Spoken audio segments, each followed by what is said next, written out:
The 4 magic words men over 60 need to hear. What if I told you that 4 simple words could transform every interaction you have with men over 60 and finally get you the cooperation, attention, and appreciation you've been craving? Today, I'm sharing the 4 magic words that will change everything about how men respond to you and why they work like a charm every single time. If you grew up in the 60s and 70s like I did, you were probably raised to be a strong, independent woman. You were taught that you didn't need a man in your life, that anything a man could do, you could probably do even better. And you know what? You proved it. You climbed corporate ladders, raised families, managed households, and handled crises with the kind of strength that would make Wonder Woman proud. But here's what nobody told you. The very qualities that made you successful in your career might be sabotaging your relationships with men. Those commanding skills that served you so well in boardrooms, they're not working in living rooms. The independence that carried you through decades of achievement, it might be pushing away the very men you're trying to connect with. Does this sound familiar? Men telling you that you're controlling or demanding.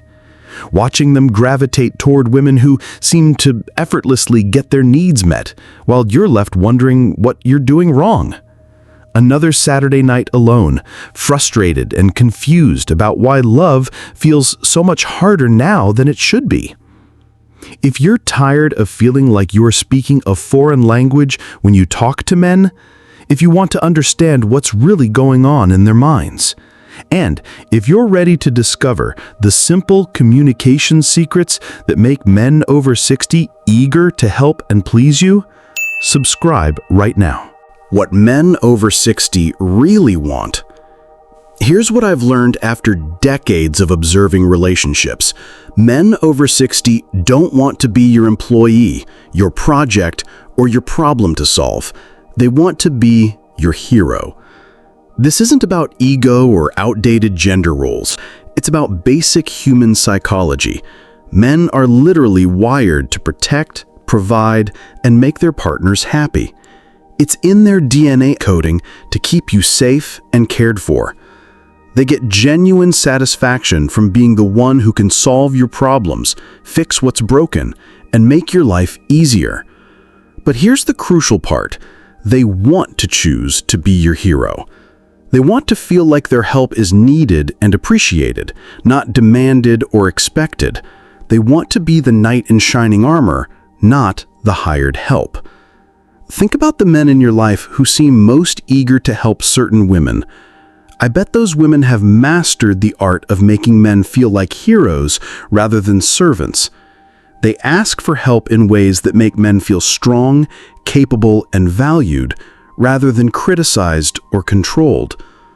Now, you might be thinking, but I shouldn't have to manipulate men into helping me.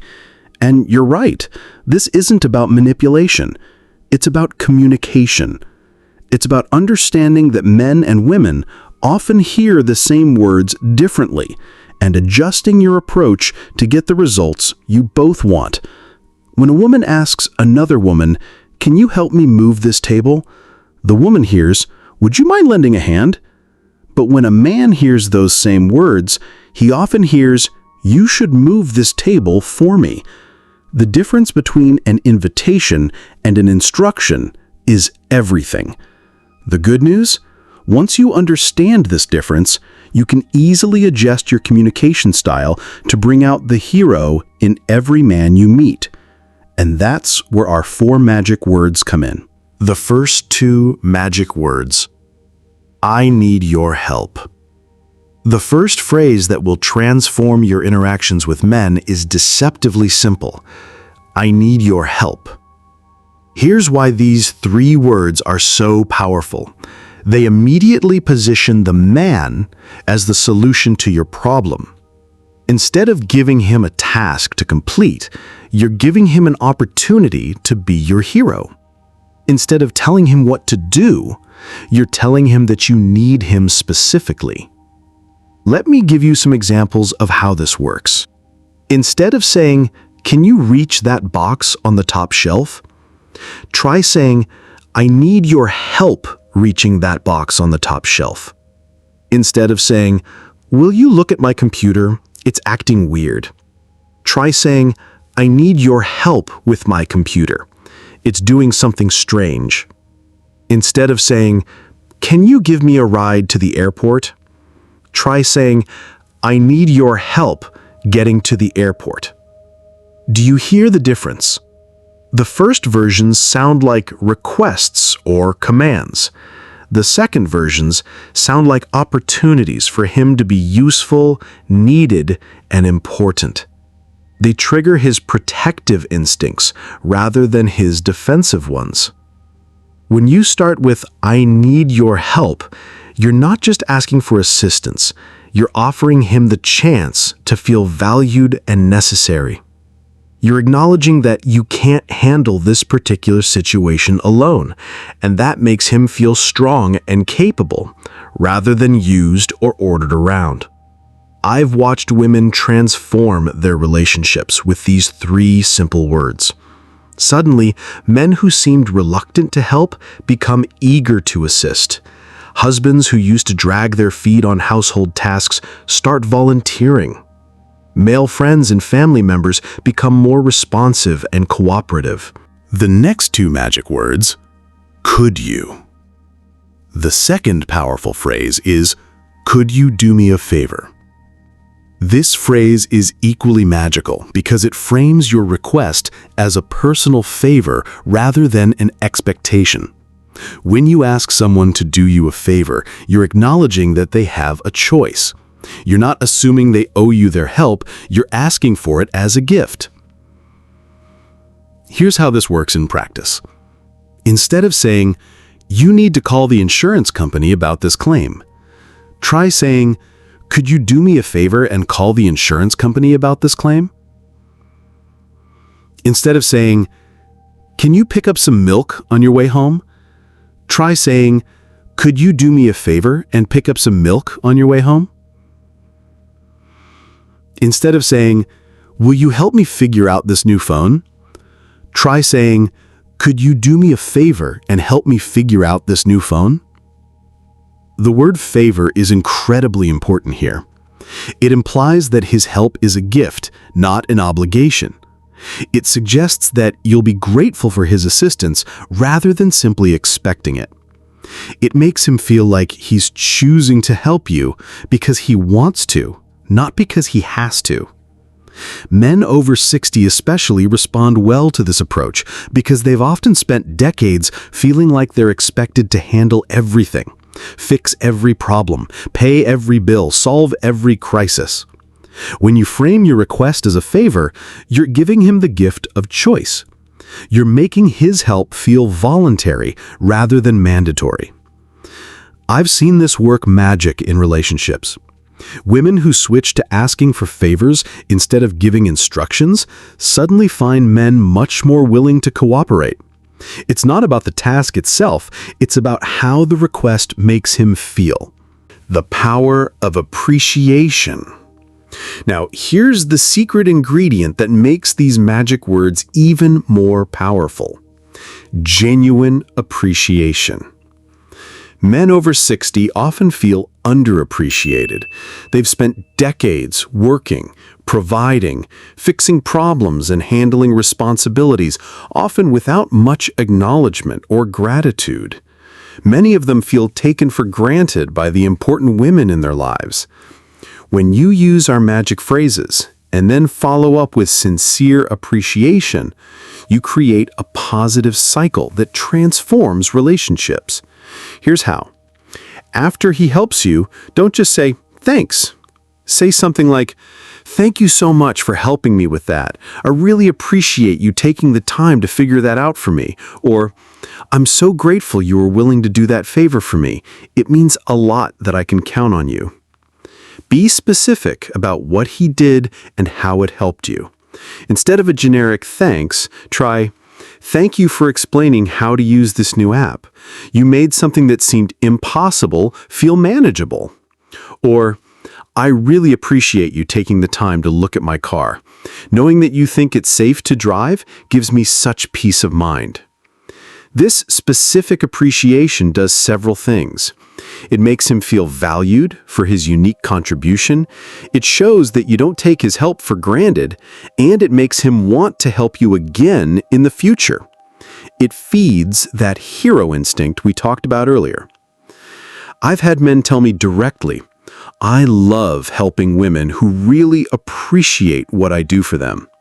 When you show genuine gratitude, you're not just being polite, you're encouraging him to continue being helpful and cooperative. You might be wondering why such simple changes in language can have such dramatic effects on how men respond to you. The answer lies in understanding the fundamental difference between how men and women are wired to communicate and connect. Women are naturally community-oriented. Our DNA coding is about collaboration, sharing burdens, and helping each other. When we ask for help, we're simply inviting someone into our community support system. We assume that everyone wants to contribute to the greater good. Men, especially men over 60, are wired differently. They want to feel needed and important, but they also want to maintain their sense of autonomy and choice. They want to be the hero who saves the day, not the employee who follows orders. When you use our magic phrases, I need your help, and could you do me a favor, you're speaking their language. You're appealing to their desire to be your hero while respecting their need to feel like they're choosing to help you. This isn't about manipulation or playing games. It's about effective communication. It's about understanding that the same message can be received completely differently depending on how it's delivered, and choosing the delivery method that gets you both what you want. When you make small adjustments to how you communicate, you often get dramatically different results. Men become more cooperative, more willing to help, and more emotionally connected to you. And you get the assistance and support you need without the resistance and conflict you've been experiencing. The 4 magic words, I need your help, and could you do me a favor, aren't just about getting men to cooperate with you. They're about creating the kind of relationships where both people feel valued, appreciated, and happy to contribute to each other's well-being. When you stop giving orders and start asking for help, when you stop expecting assistance and start requesting favors, when you stop taking cooperation for granted and start expressing genuine appreciation, you transform the entire dynamic of your relationships with men. This doesn't mean you have to become weak or dependent. You can still be the strong, independent woman you've always been. You're simply learning to communicate in ways that bring out the best in both of you. You're discovering that there's tremendous power in making others feel powerful. Remember, finding love and connection after 60 is absolutely possible. But it might require unlearning some of the communication patterns that served you in your career and learning new ones that serve you in your relationships. The men in your life want to make you happy. They want to be helpful. They want to feel needed and appreciated. When you give them opportunities to be your hero rather than your employee, everyone wins. If these insights have opened your eyes to new ways of communicating with the men in your life, please subscribe and join our community of women who are discovering that it's never too late to improve our relationships and find deeper connections. Share in the comments. Have you tried using these magic phrases? What changes have you noticed when you adjust how you ask for help? Your experiences could be exactly what another woman needs to hear. Subscribe for more insights about communication, relationships, and creating the kind of connections that make life richer and more fulfilling after 60. Because the right words really can change everything. Try these magic phrases this week and watch how differently the men in your life respond to you. You might be amazed at how such simple changes can create such profound results.